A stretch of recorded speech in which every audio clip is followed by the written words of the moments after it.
Wish for a Fish, All About Sea Creatures by Bonnie Worth.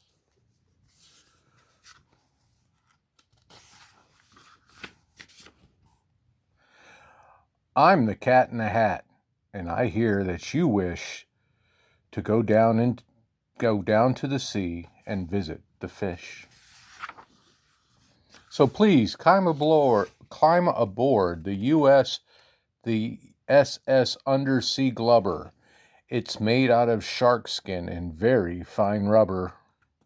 It will take us down deep under the sea. We will start at the top and go deep as can be. The top parts are sunny, the bottom parts are black. We'll go to the bottom, then we'll come back. We have the sunny zone, there's the twilight zone, the dark zone, the abyss, and the trench at the bottom you won't want to miss. We also have Zemo on my lap today, so he's going to be annoying. The sunny zone is sea level, the top of the ocean, to about 660 feet. The sunny zone is where our sea visit starts. Most of our sea life is found in these parts. The law of the sea is the same as on land. I'll call it the food chain so you understand.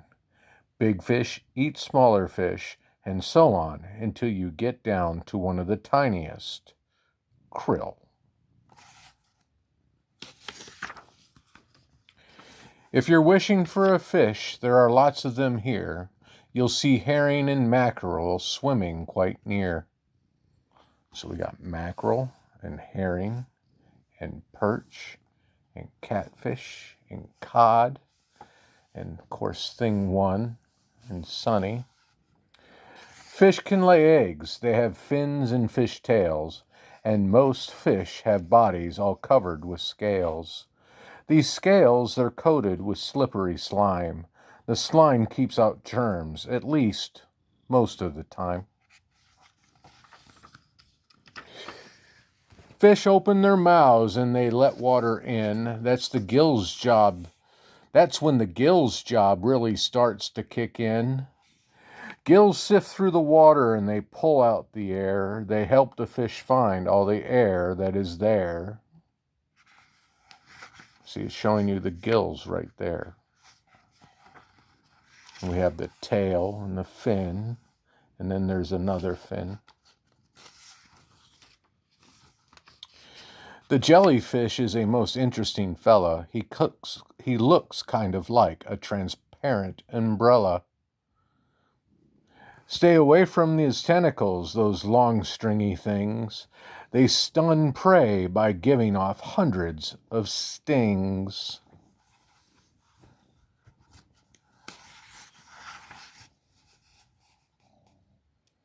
See, they got comb jelly and sienna, compass jelly, Aurora jelly.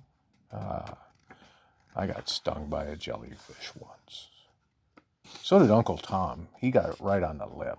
That hurt a lot. Of the hundreds of kinds of sharks in the sea, we only have time now to visit with three. The 6-inch long dogfish. Nope, it never barks. The 50-foot long whale shark, the Mack truck of sharks. And what have we here?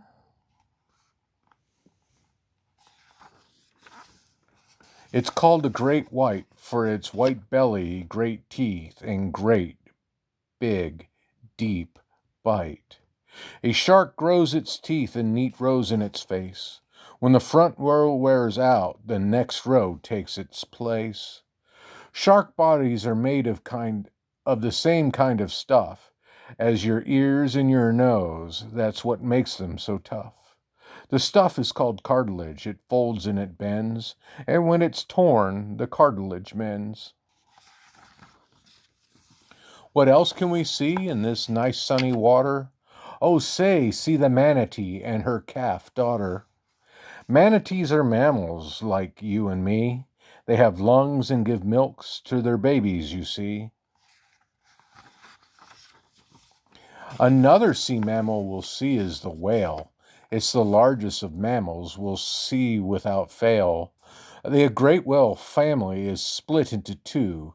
The toothed whales, like the orca, and the baleen whales, like the blue. A baleen fills the blue whale's mouth like a grill.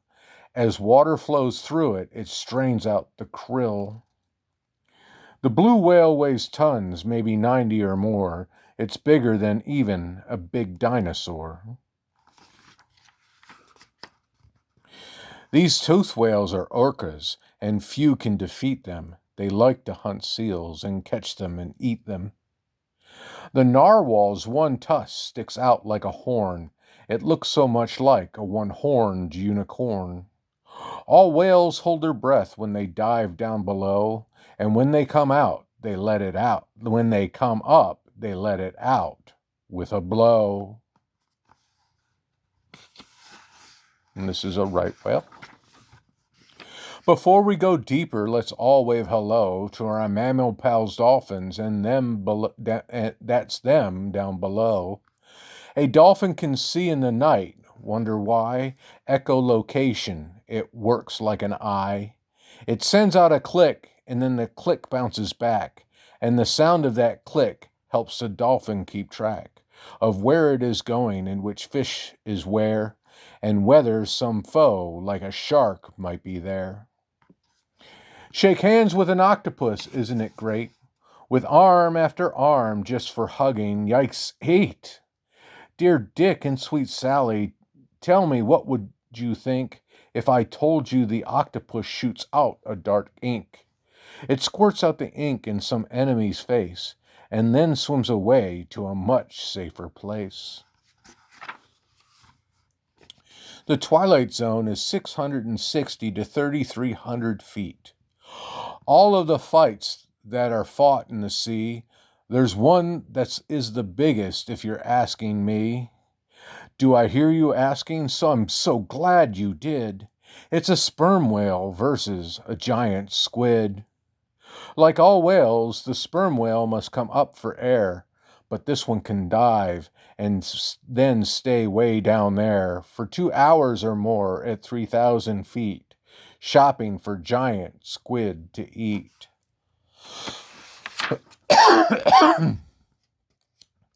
The dark zone is 3,300 to 13,200 feet. Get out your flashlights. It's dark way down here, and the fish are beginning to look very queer. The gargantuan and the gargantua and big mouth eel, the whip nose which comes with its own rod and reel. Down here is always as black as the night. So many fish here have their very own light. They use it to locate a mate or some prey. Food hunting is hard like this, day after day. The abyss is 13,200 to 19,800 feet. Wow, that's deep. You won't find many creatures in this deep, cold sea. Sea cucumber, sea spiders, and a tripod or three. The abyss has a carpet of thick, yucky muck. Animals have legs so they will not get stuck. The trench is 19,800 feet and deeper. Before we go up, it is really a must that you visit the vents, which are cracks in the earth crust. It is up through these vents that hot waters spout and warm up these clams and these worms hereabout. Giant clams and tube worms have enough things to eat because this deep spot has unusual heat. Oh, say, can you see by my undersea clock? It's time the fair grubber got back to the dock. And now that our trip below the sea is all done, I will bet that you too have a wish for some Sun!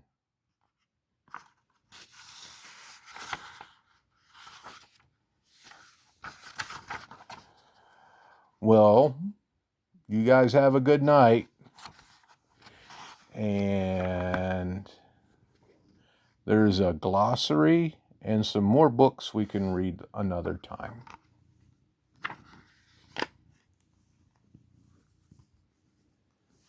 A Wish for a Fish, all about sea creatures. Good night, Poppets.